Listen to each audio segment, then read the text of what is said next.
Bonjour à tous, cette semaine je suis allé au théâtre Clavel pour voir une pièce qui s'appelle Fragments, qui est en fait un peu un anniversaire, les 20 ans d'écriture de l'auteur Christophe Botti. Il y avait quelque chose de très symbolique pour moi dans le fait d'aller voir cette pièce, parce que quand j'avais 15-16 ans, j'ai découvert sur YouTube la pièce Un cœur sauvage.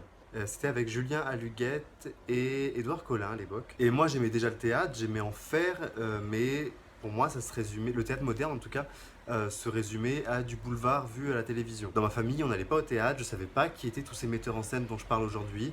Je savais pas ce que c'était que le théâtre contemporain. Je savais pas non plus qu'on pouvait faire des mises en scène non naturalistes avec un décor non réaliste. Parce que le boulevard, c'était toujours dans des décors d'appartements extrêmement réalistes, extrêmement précis. Et puis donc j'ai découvert cette écriture, celle de Christophe Botti, dans une mise en scène qui était très simple, très épurée, avec seulement quelques draps blancs qui délimitaient l'espace. Et forcément, quand il y a peu de budget comme ça, eh bien, on développe une créativité. Et il y avait plein de petites trouvailles avec juste ces quelques draps pendus entre les acteurs. C'était extrêmement poétique et extrêmement beau pour moi en fait de découvrir ça. Et puis il y avait aussi l'histoire, hein, celle d'un triangle amoureux avec deux garçons qui assument pas forcément complètement leur sexualité, et puis cette fille au milieu, un peu amoureuse de l'un, et qui se rend compte aussi que l'autre est amoureux de l'autre, enfin, des amours adolescentes. Pour moi, c'était vraiment nouveau.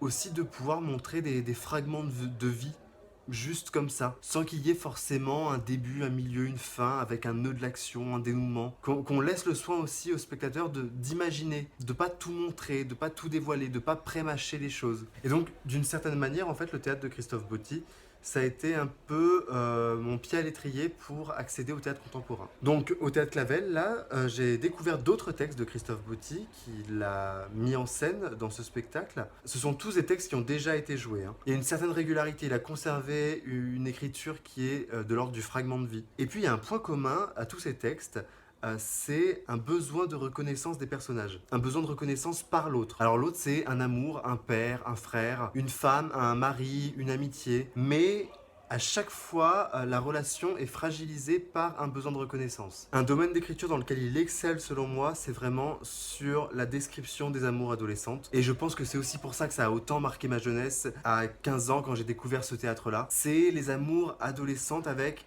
leur fragilité, il y a toute la précision des situations, leur insouciance, leur impertinence, la dimension aussi hyper dramatique que peut prendre une amourette. Et honnêtement, je pense que c'est un théâtre qu'il faudrait montrer à beaucoup d'adolescents dans les lycées, dans les collèges, et aussi leur faire jouer, parce que je pense que ça ouvre des portes, bien sûr par les sujets abordés, mais aussi parce que ça peut amener à aller voir d'autres choses au théâtre, ça peut vraiment donner goût au théâtre. Je pense que c'est une très bonne porte d'accès vers le théâtre contemporain. Si vous ne connaissez pas, je vous invite à découvrir son théâtre. Et puis particulièrement, moi, ma pièce fétiche, ça reste Un cœur sauvage, qui est vraiment un peu ma Madeleine de Proust du théâtre, on va dire.